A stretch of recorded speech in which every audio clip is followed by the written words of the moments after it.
কথায় কথায় ইন্ডিয়ান পণ্য বয়কট, ইন্ডিয়ান পণ্য বয়কট। আবে মেন্টাল মানুষগণ, ইন্ডিয়ানের যে সমস্ত জিনিসপত্র তোরা যদি বয়কট করিস, কি খেয়ে বাঁচবি ভাই? কি খেয়ে বাঁচবি সেইটা আমাকে আগে বোঝা।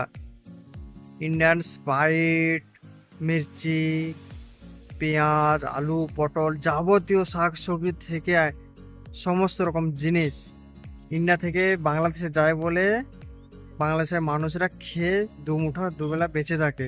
আর তোরা শালা কয়েকজন আবল তাবল পাবেননি, তোরা বলছিস যে ইন্ডিয়ান পণ্য বয়কট করতে হবে। তো বয়কট কর ভাই।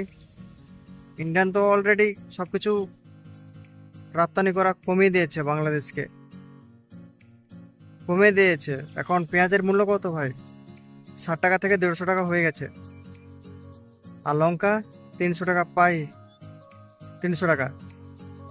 এবং অন্যান্য জিনিসের রেটগুলো কেমন? তো ভাই এইসব জিনিসগুলো দিমাগে প্রথমে ঘুষা। ভারত ছাড়া তোরা অচল, এই কথাটা আগে মেনে নে যে ভাই ভারত ছাড়া তোরা অচল সমস্ত দিক থেকে। ভারত যে সমস্ত জিনিস যদি বন্ধ করে দেয়, তোরা না খেয়ে মারা যাবে। তা ভাই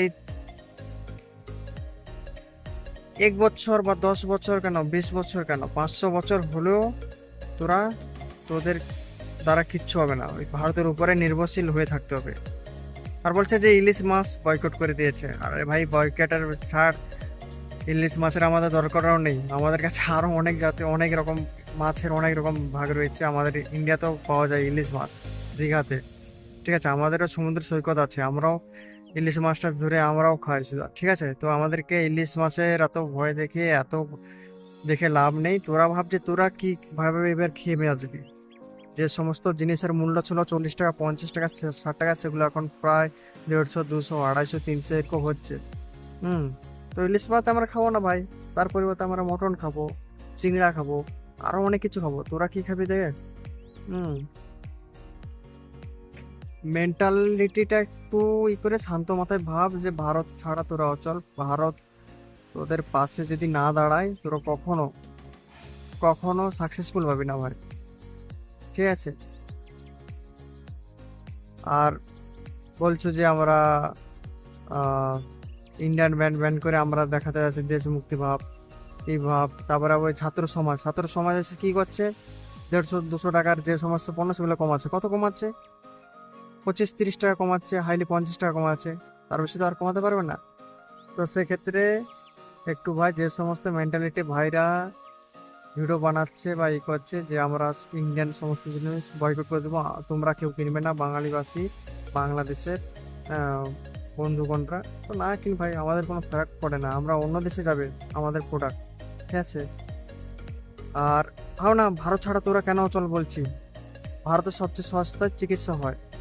তোরা বাংলাদেশের মানুষের কেন ভারতে এসে চিকিৎসা করবি? জানা আমেরিকা, জানা পাকিস্তান, জানা ইংল্যান্ড, লন্ডন, কত কিছু আবার আছে। সেগুলো ছেড়ে কেন ইন্ডিয়াতে ডাক্তার দেখাতে আছিস? তো কিছু বলার আগে বাই করে তো আগে 10 বার ভেবে দেখ ভাই। হুম। ভারত ছাড়া তোরা অচল, আগেও ছিলিস, এখনো থাকবি, 5 বছর পরেও থাকবি। তখন হয়তো আমি থাকবো না বা আমাদের জেনারেশনে কেউ থাকবে না, কিন্তু আমাদের ছেলে মেয়ে, তার ছেলে মেয়ে, তার ছেলে মেয়ে হলেও থাকবে। তারাও এই সেম বলবে। আর সেম তোদেরও ছেলে মেয়ে বা তার ছেলে মেয়ে সেম এইরকম হাত পেতেই বেড়াবে।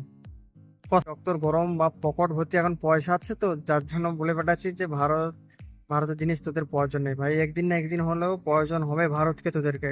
ভারতের কাছে তোরা সব সময় হাত পেতে এসেছিস এবং ভবিষ্যতে হাত পেতে থাকবি।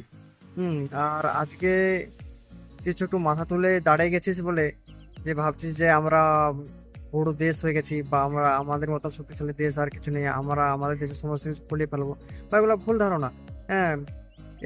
এখন পয়সার গরম দেখাচ্ছিস, কিন্তু এটা ভেবে দেখ, ভারত 76-এর মন্বন্তরের কথা কি ভুলে গেছিস তোরা বাংলাবাসীরা? 76-এর মন্বন্তরের কথা ভুলিসনি। হ্যাঁ। কারণ 76-এর মন্বন্তরের জন্য তোরা হাফ বাংলাভাষী পশ্চিম বাংলাতে ঢুকেছিলিস, যার জন্য পাস পাসপোর্ট বানিয়েছে এবং তার কাটার বেড়া ঘেরেছে। ঠিক আছে। তো সেক্ষেত্রে ওই রকমই একটা দিন আসবে বাংলাদেশে, আবার 76-এর মন্বন্তর আসবে। বাংলাদেশের মানুষেরা সমস্ত ভারতের প্রোডাক্টগুলোকে বন্ধ করছিস তো কর, কোনো অসুবিধা নেই। তোরা এমনও মানুষ, তোদের সম্বন্ধে কি আর ভিডিও বানাবো। চল ভাই, আজকের মতন এইটুকু। বুঝলে বুঝ, না বুঝলে না বুঝ।